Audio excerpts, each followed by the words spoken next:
ಈ ಹಣಕ್ಕೂ ಕಾಂಗ್ರೆಸ್ಗೂ ಯಾವುದೇ ಸಂಬಂಧವಿಲ್ಲ. ಐಟಿ ದಾಳಿಯ ಬಗ್ಗೆ ಧೀರಜ್ ಮೊದಲ ಪ್ರಕ್ರಿಯೆ. ಐಟಿ ದಾಳಿ ಬಗ್ಗೆ ಬಿಜೆಪಿ ಹೇಳಿದ್ದೇನು? ನಮಸ್ತೆ, ಕರ್ನಾಟಕ ಟಿವಿಗೆ ಸ್ವಾಗತ. ನಾನು ಕಾವ್ಯ ಹೆಗಡೆ. ರಾಜ್ಯಸಭಾ ಸದಸ್ಯರು ಆಗಿರುವಂತಹ ಧೀರಜ್ ಸಾಹು ಅವರ ಮನೆಯಲ್ಲಿ ಕೋಟಿ ಹಣ ಇರೋದು ನಿಮ್ಗೆಲ್ಲ ಗೊತ್ತೇ ಆಗಿದೆ. ಐಟಿ ದಾಳಿಯಿಂದ ಅದನ್ನ ವಶಕ್ಕೆ ಕೂಡ ಪಡೆದುಕೊಳ್ಳಲಾಗಿದೆ. ಆದ್ರೆ ಧೀರಜ್ ಸಾಹು ಅವರು ಈ ಹಣದ ಬಗ್ಗೆ ಮಾಹಿತಿಯನ್ನ ನೀಡಿದ್ದಾರೆ.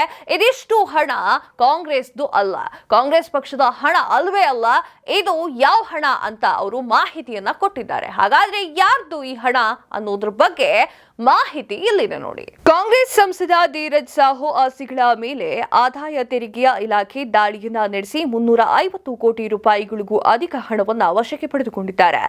ಈಗಿನ ದಾಳಿ ಬಳಿಕ ಸಾಹು ಅವರು ಮೊದಲ ಪ್ರಕ್ರಿಯೆಯನ್ನ ನೀಡಿದ್ದಾರೆ.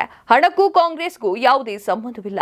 ಕಳೆದ 30-35 ವರ್ಷಗಳ ರಾಜಕೀಯ ಜೀವನದಲ್ಲಿ ಈ ರೀತಿಯ ಘಟನೆ ಹಿಂದೆ ನಡೆದಿದೆ ಎಂದು ತಿಳಿಸಿದ್ದಾರೆ. ಇದು ಮದ್ಯ ಮಾರಾಟದಿಂದ ಬಂದ ಆದಾಯ. ವಸೂಲಿ ಮಾಡಿದ ಹಣ ನನ್ನ ಸಂಸ್ಥೆಗೆ ಸೇರಿದ್ದು ಎಂದು ಹೇಳಿಕೊಂಡಿದ್ದಾರೆ.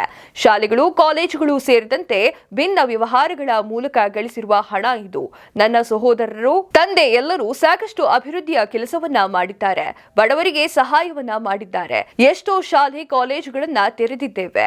ತಮ್ಮ ಸಂಸ್ಥೆಯು 100 ವರ್ಷಗಳಿಂದ ವ್ಯವಹಾರದಲ್ಲಿ ತೊಡಗಿಕೊಂಡಿದೆ ಎಂದು ತಿಳಿಸಿದ್ದಾರೆ. ಹಣ ನನ್ನದಲ್ಲ, ಇದು ನನ್ನ ಕುಟುಂಬ ಹಾಗೂ ಇತರ ಸಂಸ್ಥೆಗಳಿಗೆ ಸೇರಿದ್ದು. ಐಟಿ ದಾಳಿ ಮಾಡಿ ವಶಕ್ಕೆ ಪಡೆದುಕೊಂಡಿರುವ ಎಲ್ಲ ಹಣಕ್ಕೂ ದಾಖಲೆ ಇದೆ, ನೀಡುತ್ತೇವೆ ಎಂದು ಹೇಳಿದ್ದಾರೆ.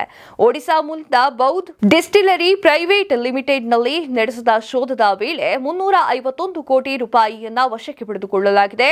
ಈ ಕಂಪನಿಯು ಧೀರಜ್ ಸಾಹು ಜೊತೆ ಸಂಪರ್ಕದಲ್ಲಿ ಇದೆ ಎನ್ನಲಾಗಿದೆ. ಇನ್ನು ಈ ವಿಚಾರವಾಗಿ ಅಮಿತ್ ಶಾ ಅವರು ಮಾತನ್ನ ಹೇಳಿದ್ದಾರೆ. ಕೇಂದ್ರ ಗೃಹ ಸಚಿವರು ಆಗಿರುವಂತಹ ಅಮಿತ್ ಶಾ ಅವರು ಮಾತನಾಡಿದ್ದು, ಭ್ರಷ್ಟಾಚಾರ ಅವರ ಸ್ವಭಾವದಲ್ಲಿಯೇ ಅಡಗಿಕೊಂಡು ಕೂತಿದೆ. ಕಾಂಗ್ರೆಸ್ ಮೌನಕ್ಕೆ ಶರಣಾಗಿದೆ.